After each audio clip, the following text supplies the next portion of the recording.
तर गाईज आता केक भेटला नाही कारण की ते 9 वाजेपर्यंत थांबा म्हणून आलं गाईज. तर हे गाईज स्वागत आहे तुमचं का नवीन व्लॉगमध्ये. तर गाईज आज जसं की तुम्हाला सांगितलं मी गाईज आज आपल्या आईची आणि पप्पाची ॲनिव्हर्सरी आहे. तर गाईज मी जाणार आहे आष्टूरला आणि गाईज आपल्याला केक पण आणायचा आहे. तर गाईज चला आपण जातो की आता गाईज 4 वाजलेले आहेत. तर 5ला गाडी आहे गाईज. तर 5ची गाडी आल्यानंतर गाईज जाऊत आपण गाईज. ओके तर तोपर्यंत गाईज नंतर भेटतो तुम्हाला. ओके गाईज आता 4 वाजलेले आहेत 4. तर गाईज आता 4:30 वाजलेले आहेत. तर गाईज आता येईल आपली गाडी जाऊत गाईज आपण आता बस स्टँडला गाईज. ओके तर चला गाईज.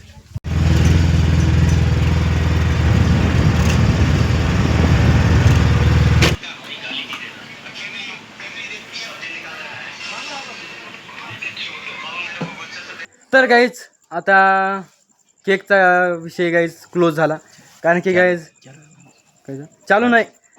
तर गाईज पप्पा म्हणतात की चालू आहे म्हणून. तर गाईज आता केक भेटला नाही कारण की ते 9 वाजेपर्यंत थांबा म्हणून आलं गाईज. तर आता आम्ही आणलं चिकन आणि मी ना आता पप्पा गाईज खाता. ओके अरे बाळा. तर गाईज आता आपण चिकन करू गाईज. ओके मी आणले आता आणि गाईज 130 रुपयाला झालेला आहे. ओके काय करायचं सांगा. चिकन करायचं आहे. हो पण काय काय आणायचं आहे.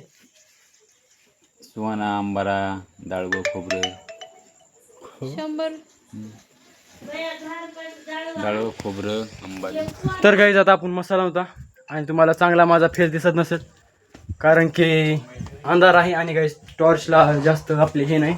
ओके तर चला गाईज आपण आता दुकानावर मसाला गाईज. ओके तिथं दाखवा तिकडं. टाकी पाण्याचं ते टाकी पाण्याचं पाणी. तर गाईज आता आपलं चिकन उकडायला टाकलेलं आहे चुलीवरती हो का. आणि गाईज इथं सर्व मसाला आहे हो का. इथं गाईज आता कांदा आहे, इथं काळा मसाला आहे गाईज, कोथिंबीर पण आहे आणि गाईज आपल्यापाशी पप्पा पण आहेत.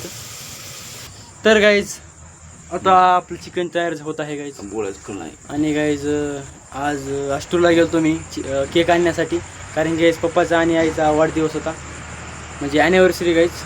पण गाईज आम्हाला केक भेटला नाही. मी 5 वाजता गेलो गाईज आठवून आणि पप्पा मला येण्यावर होते न्यायला. पण गाईज तिथे 9 आणि 10 वाजता मुलालं केक आणि 250 रुपयाला गाईज. तर मी घेतला नाही गाईज आणि आपलं गाईज आता मंगळवार आहे मग पप्पाला चिकन आणावं म्हणलं मी. जास्त आणि गाईज हात करा.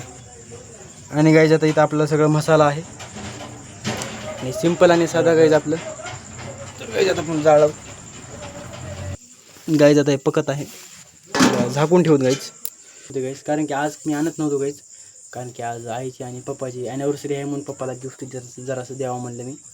आणि गाईज जेव्हा बघू शकते गाईज पप्पा किती खुश आहेत हो का. लाकडं घेऊन यायचं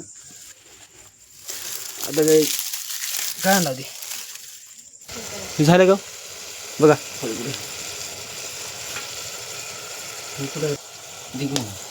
काय धरायला गाईज आता मी वाढलेला आहे आणि गाईज आता पप्पा पण चालू झालेले आहेत. आणि तुम्हाला हे खायचे का खिचडी नंतर. तर गाईज आता आम्ही जेवतो नंतर भेटतो गाईज तुम्हाला. ओके तर गाईज आता आमचं जेवण झालेलं आहे गाईज आणि पप्पा पण झोपी गेलेले आहेत. आणि गाईज हे एक सरप्राईज सरप्राईज नव्हतं गाईज म्हणजे पब्लिकच होतं आणि म्हणजे गाईज त्यांची ॲनिव्हर्सरी होती गाईज आणि आई तर खात नव्हती याच्यामुळे गाईज त्यांनी मसाला भात केला होता ते पण चांगला तांदळाचा. आणि गाईज ती चांगली गाईज भाजी झाली म्हणू शकतो गाईज मी जेवलो. आणि गाईज जास्त काही मी शूट केलं नाही कारण की आल्या जेवला गाईज आणि भूक पण खूप लागली होती गाईज. तर गाईज आता भेटतो गाईज तुम्हाला उद्याच्या ब्लॉगमध्ये. आणि गाईज कमेंटमध्ये विश नक्की करा गाईज. ओके माझी आई आणि पप्पाला गाईज विश नक्की करा. आणि गाईज आता भेटूया उद्याच्या ब्लॉगमध्ये. तोपर्यंत थँक्यू फॉर वॉचिंग.